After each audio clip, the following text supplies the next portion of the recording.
ప్రెజెంటేటివ్ video మీరు చూడడం జరుగుతోంది. ప్రస్తుతం భారత ఓడరేవుకి సంబంధించి మరి ముఖ్యంగా పారదీప్ దగ్గర అక్కడ సిచ్యువేషన్ మీరు చూస్తూ ఉంటారు. ఇక్కడ కేటగిరీ 2కి సంబంధించి మాట్లాడుకున్న సందర్భంలో ఒడిశా కూడా మొన్న ఈ డ్రిల్స్ నేపథ్యంలో అక్కడ కేటగిరీ 2లో ఉంది. మరి ముఖ్యంగా కోస్తా తీరాన్ని పూర్తిగా అలర్ట్లో ఉంచారు. ఇప్పుడు పాకిస్తాన్కి సంబంధించి ఆనవాళ్లు దొరికితే చాలు భారత్ విడిచిపెట్టడం లేదు. ఎందుకంటే పాకిస్తాన్ ఆ స్థాయిలో ఇటు భారత్ మీద కన్నేసే ప్రయత్నం చేస్తోంది, భారత్ను దెబ్బతీసే ప్రయత్నం చేస్తోంది. ఇటు పారాదీప్ను కూడా కాన్సన్ట్రేషన్ చేసిందా? ఎందుకు పారాదీప్ని కాన్సన్ట్రేషన్ చేసింది? రిమెంబర్, పారాదీప్ మనకి చాలా ఇంపార్టెంట్.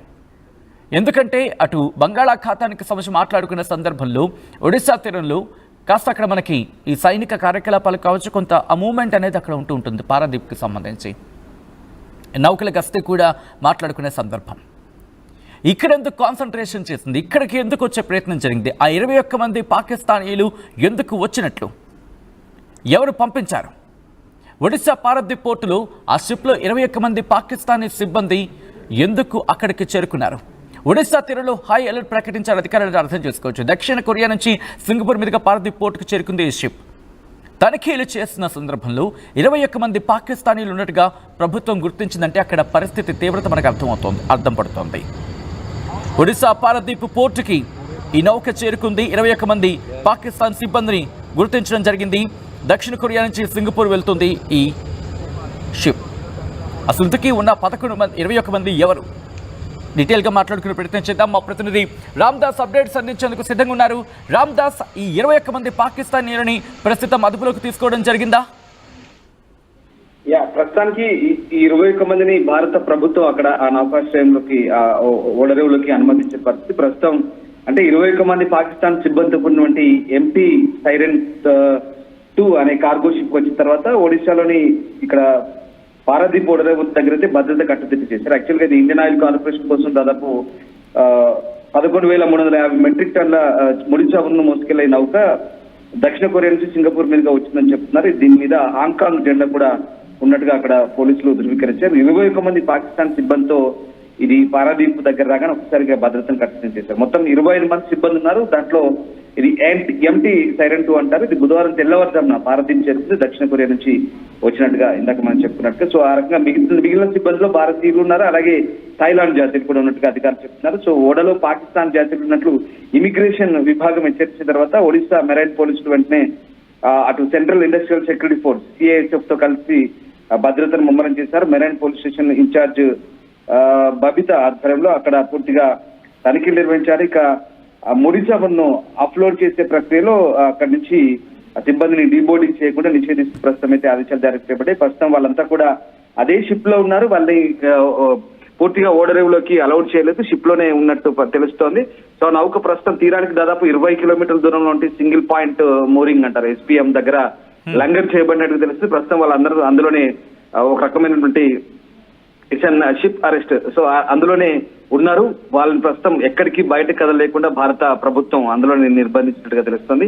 సో భారతదేశం పాకిస్తాన్ మధ్య ఉద్రిక్తతలు కొనసాగుతున్న వేళ ప్రస్తుతం ఈ ఓడలో మరి ఇంతమంది పాకిస్తాన్ సిబ్బంది ఉండడం ఒక రకంగా మనకు అప్రమత్తతను సూచిస్తుంది, ఒక రకంగా ఆందోళన కలిగించే విషయమే. సో ఇప్పుడు ఓడరేవునైతే హై అలర్ట్ లో ఉంచినట్టుగా అధికారులు చెప్తున్న పరిస్థితి కనబడుతోంది.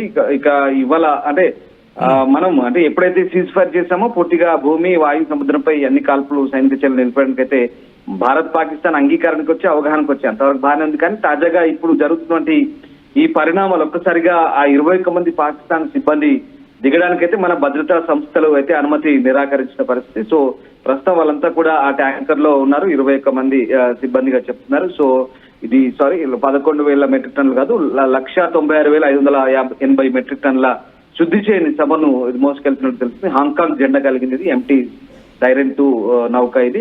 సో దాదాపు 20 కిలోమీటర్ల దూరంలో ఉంటుంది SPM దగ్గర బెర్త్ దగ్గర లంగర్ చేయబడింది. సో ఈ సిబ్బందిలో అంటే పాకిస్తాన్ జాతీయులకు ఇమిగ్రేషన్ అధికారులు వెంటనే గుర్తించి భద్రతా చర్యలు ముమ్మరం చేశామని జగత్ సింగ్పూర్ పోలీస్ సూపరింటెండెంట్ కూడా చెప్తున్నారు, భవానీ శంకర్. సో అలాగే 2 భారతీయ సిబ్బంది దిగడానికి మాత్రం అనుమతించారు, కానీ పాకిస్తాన్ సిబ్బంది ప్రస్తుతం లోపలే ఉన్నట్టుగా తెలుస్తుంది. మెరైన్ పోలీసులు, కోస్ట్ గార్డు, CISF, కస్టమ్స్ అధికారులు, తర్వాత చాలా మంది ఇంకా భద్రతా సంస్థలను అయితే హై అలర్ట్ లో ఉంచారు. ఈ సంస్థలు ఆ నౌకలో క్షుణ్ణంగా సోదాలు జరిపి ఆ సిబ్బంది యొక్క ధృవీకరణ ఐడెంటిటీ కార్డులంతా చెక్ చేస్తున్నారు. పాకిస్తాన్ జాతీయుల ఉనికి గురించి అప్పటికే రాష్ట్ర ప్రభుత్వానికి తెలిసిన తర్వాత పారాదీప్ లో ఉన్నత నౌకలకు సంబంధించిన గస్తీలో కొంత నిఘా ఉంచామని చెప్తున్నారు. అలాగే ఆఫ్షోర్ లో లంగర్ చేయబడినటువంటి ఈ తేలియాడే బోట్ అయినటువంటి SPM ఇదంతా నీటి అడుగున పైప్ లైన్ల ద్వారా శుద్ధి కర్మాగారానికి ఈ ద్రవ సరుకును బదిలీ చేయడానికి వీలు కల్పిస్తుంది. అంటే ఇది అంటే కింది స్థాయిలో అండర్ గ్రౌండ్ లో ఇది శుద్ధి చేయడానికి ఆ చమురును తీసుకొచ్చినట్టుగా తెలుస్తుంది. సో ఆ రకంగా ప్రస్తుతానికైతే చాలా హై అలర్ట్ లో ఉన్నారు. వాస్తవానికి ఇప్పుడున్నటువంటి ఉద్రిక్తల నేపథ్యంలో మరి భారత్ పాకిస్తాన్ ఉద్రిక్తల వేళ కాస్త ఇది ఒక రకంగా ఆందోళన కలిగించే అంశం అని చెప్పాలి. ప్రస్తుతానికైతే ప్రభుత్వం పూర్తి స్థాయి అప్రమత్తంగా ఉంది. అండ్ మీకు విషయం చెప్పాలి, ఇప్పటికే ఈస్టర్న్ నావల్ కమాండ్ తూర్పు నావికా దళం నుంచి మనం పూర్తి స్థాయి అప్రమత్తత ప్రకటించాము. భారత ప్రభుత్వం ఒకవేళ ఎటువైపు నుంచి ఏ దాడులు జరిగినా సరే తిప్పికొట్టడానికైతే సిద్ధంగా ఉన్న వేళ మరి పారాదీపు ఇప్పుడు బంగాళాఖాతం వైపు ఉన్నటువంటి ఈ అంశాలకు సంబంధించి కొంత ఆందోళన కలిగించింది. కానీ ఇక్కడ ఈ నౌకలో ఎప్పటి నుంచి ఉన్నారా సిబ్బంది నౌకలో సాధారణంగా పనిచేస్తున్నారా లేదా ఇప్పుడు ఉన్నటువంటి ఉద్రిక్తుల నేపథ్యం లేదా ఏదైనా చొరబడ్డారా దానికి సంబంధించి పూర్తి వివరాలు అయితే ఆరా తీయాల్సి ఉంది. పూర్తి స్థాయిలో ఇమిగ్రేషన్ అధికారులు అయితే ఇంకా దానికి సంబంధించి పూర్తి స్థాయిలో నిమగ్నమైనారు. CISF కానివ్వండి, తర్వాత మిగిలిన సిబ్బంది అంతా కూడా ప్రస్తుతం అసలు వాళ్ళు ఎందుకు వచ్చారు, ఆ నౌకలో ఎప్పటి నుంచి పనిచేస్తున్నారు, ఇప్పుడున్నటువంటి ఉద్రిక్తుల నేపథ్యంలోనే అందులో వచ్చారా, ఏదైనా ప్లానింగ్ తో వచ్చారా ఏంటనేది తెలియాల్సింది. 25 మందిలో 21 మంది పాకిస్తాన్ ఉండడం కూడా కొంత సందేహాస్పదంగా కనిపిస్తుంది. సో ఇమిగ్రేషన్ డిపార్ట్మెంట్ పూర్తి స్థాయిలో ఇంకా అక్కడ పూర్తి స్థాయిలో విచారించిన తర్వాత వాస్తవం ఏంటన్నది బయటకు వచ్చే అవకాశం కనిపిస్తుంది. బట్ ఏదైనా సాధారణంగా మనం చూస్తూ ఉంటాం, ఇటు షిప్స్ లో వెళ్లే క్రమంలో షిప్స్ లో చేసే సందర్భంలో అది మారిటైమ్ సంబంధించి మాట్లాడుకున్న కోణంలో వివిధ దేశాలకు చెందిన వాళ్ళు ఉంటూ ఉంటారు. మరి ముఖ్యంగా మన స్పేస్ ని వాడుకొని మిగిలిన దేశాలకు వెళ్తూ ఉంటాయి షిప్స్. బట్ వీళ్ళు ఇక్కడ దించే ప్రయత్నం జరిగిందా, లేకపోతే ఏ కోణంలో ఇక్కడ మాట్లాడుకోవడం జరుగుతుంది అనే అంశానికి సంబంధించి ఎటువంటి చర్చ జరుగుతోంది? వీళ్ళు ఇటు దిగి ఇండియాలోకి వచ్చే ప్రయత్నం జరిగిందా, లేకపోతే ఆ పోర్టులో వాళ్ళు ఉండగా వీళ్ళు పట్టుకోవడం జరిగిందా? యాక్చువల్ ఇది దక్షిణ కొరియా నుంచి వచ్చిందని చెప్తున్నారు, సింగపూర్ మీదుగా. యాక్చువల్ దీనికి హాంకాంగ్ జెండా ఎట్టి పరిస్థితుల్లో సిబ్బంది దిగడానికి అనుమతించలేదు. పాకిస్తాన్ సిబ్బంది అందులోనే ఉన్నారు. ప్రస్తుతం ఆ లంగర్ చేయబడ్డ షిప్ లోనే ఉన్నారు.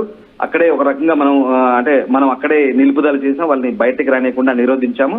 బట్ 25 మందిలో ఇద్దరు మన ఇండియన్ స్టాఫ్ ఉన్నారు. ఆ ఇద్దరిని మాత్రం ప్రస్తుతం బయటకు అనుమతించారు. ఆ మిగిలిన 23 మంది పాకిస్తాన్ సిబ్బంది అందులో ఉన్నట్టుగా తెలుస్తోంది. ముఖ్యంగా జగత్ Singpur SP superintendent of police Bhavani Shankar దీన్ని కంప్లీట్ గా పర్యవేక్షిస్తున్నారు. ప్రస్తుతం ఆయన ఇమిగ్రేషన్ అధికారులను అలర్ట్ చేస్తారు. వెంటనే భద్రతా చర్యలు అయితే ముమ్మరం చేస్తారు. ఇక వెంటనే మెరైన్ పోలీసులు రంగంలో దిగారు, ఇండియన్ కోస్ట్ గార్డ్స్ రంగంలో దిగింది, సెంట్రల్ ఇండస్ట్రియల్ సెక్యూరిటీ ఫోర్స్ రంగంలోకి దిగింది, కస్టమ్స్ ఆఫీసర్స్ రంగంలోకి దిగారు. అసలు వాళ్ళు ఎవరు, ఎక్కడి నుంచి పనిచేస్తున్నారు, ఆ షిప్ లో ఎప్పటి నుంచి పనిచేస్తున్నారు, వాళ్ళ ID కార్డులు ఏంటి, వాళ్ళ ధృవీకరణ ఏంటి అనేది పూర్తిగా చెక్ చేస్తున్నారు. ప్రస్తుతం అదే ప్రాసెస్ కొనసాగుతుందని తెలుస్తుంది. సో మొత్తం మీద ఇంకా వాళ్ళని అనుమానితులుగానే అందులో ఉంచి పూర్తి స్థాయిలో ఇంకా విచారణ అయితే కొనసాగిస్తారు. ప్రస్తుతం 20 కిలోమీటర్ల దూరంలో ఉంది పారాదీప్ కి ఆ నౌకను క్షుణ్ణంగా సోదాలు చేస్తున్నారు, పరిశీలన చేస్తున్నారు. వాళ్ళు ఆ సిబ్బంది యొక్క పత్రాలు పూర్తి స్థాయిలో ధృవీకరణ చేసుకున్న తర్వాతనే వాళ్ళు పాకిస్తాన్ లో చెప్పేసి ధృవీకరించిన పరిస్థితి కనబడుతుంది. సో ఆ రకంగా పాకిస్తాన్ జాతీయులు ఎందుకు వచ్చారనేది మరి ఇప్పుడు తెలియాల్సి ఉంది. సో అది శుద్ధి కర్మాగారానికి సంబంధించినటువంటి నౌక, అది ఇండియన్ ఆయిల్ కార్పొరేషన్ సంబంధించి. సో ప్రస్తుతానికైతే కేవలం విధి నిర్వహణలోనే ఉన్నారా లేదా ఇతరత్ర ఏదైనా దురుద్దేశంతో ఇక్కడికి వచ్చారనేది ఇంకా పూర్తి స్థాయిలో అధికారులు అయితే ఆరా తీస్తున్నారు. బట్ ఏదేమైనా మళ్ళీ చెప్తున్నాను, ఈస్టర్న్ నావల్ కమాండ్ తూర్పు నావికా దళం కూడా ఎటువైపు నుంచి అంటే ఇప్పుడు మన బంగాళాఖాతం సాధారణంగా మనకు అరేబియా సముద్రం పాకిస్తాన్ తో అటు మనకు బోర్డర్స్ కరాచీ గోదర్ ఉంటుంది. అక్కడి నుంచి మనకు ఏమున్నా ఒక రకమైన యుద్ధ వాతావరణం ఉంది. కానీ ఇటువైపు అయితే ఏముండదు బంగాళాఖాతం వైపు. కానీ బే ఆఫ్ బెంగాల్ లో కూడా ఈస్టర్న్ నావల్ కమాండ్ రెడీగా ఉంది. సిబ్బంది కూడా సెలవులు రద్దు చేశారు. ఏ క్షణం ఎలాంటి ఆపద వస్తుందో తెలియదు కాబట్టి ప్రస్తుతం అయితే వాళ్ళంతా కూడా సిద్ధంగా ఉన్నారు. అంటే ఇది జస్ట్ ఇచ్చే అలర్ట్, అంటే సెక్యూరిటీ రీజన్స్ పరంగా అలర్ట్ గా ఉన్నారని చెప్పడానికి చెప్తాను ఈ విషయం. సో రకంగా భారత నావిక దళం అయితే ఏ రకమైనటువంటి ఇబ్బందులు ఎదురైనా అప్రమత్తంగా ఉందని చెప్పడానికే ఈ అంశం. Right Ramdas, thanks for update. అసలు పారాదీప్ ఎందుకు మనకంత కీలకం అనేది మాట్లాడుకునే ప్రయత్నం చేద్దాం. పారాదీప్ పోర్ట్ ఒక మేజర్ పోర్ట్, మరి ముఖ్యంగా ఒడిశాలో ఉంది. ఇది స్ట్రాంగ్ రిలేషన్షిప్ ఉంది మన ఇండియన్ నేవీతో. అఫ్కోర్స్ బంగాళాఖాతానికి సంబంధం జరిగినప్పుడు మనకి సాధారణంగా